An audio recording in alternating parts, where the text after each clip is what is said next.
tulo ako ka amigo, nga pulos gayud wat sinanggo. Makainom gani malipok ang ulo, mugula ang pagkamalito. Kung mag-abot dayog debate, lubig nila ang abogado. Labi na yun og mga hubog, kay magkumpis dayon sa hambog.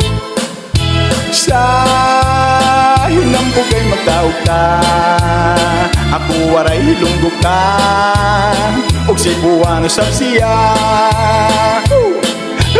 Into'y haamon bungtod, hasamar pugleti. Ako gadla ang nakarigo, nga pensyonado hanyo isnebi. Salit bugdo ko himak Arthur, kaubayhan amon rekwento. Kirigalo niya akon, ang iya ang tiyo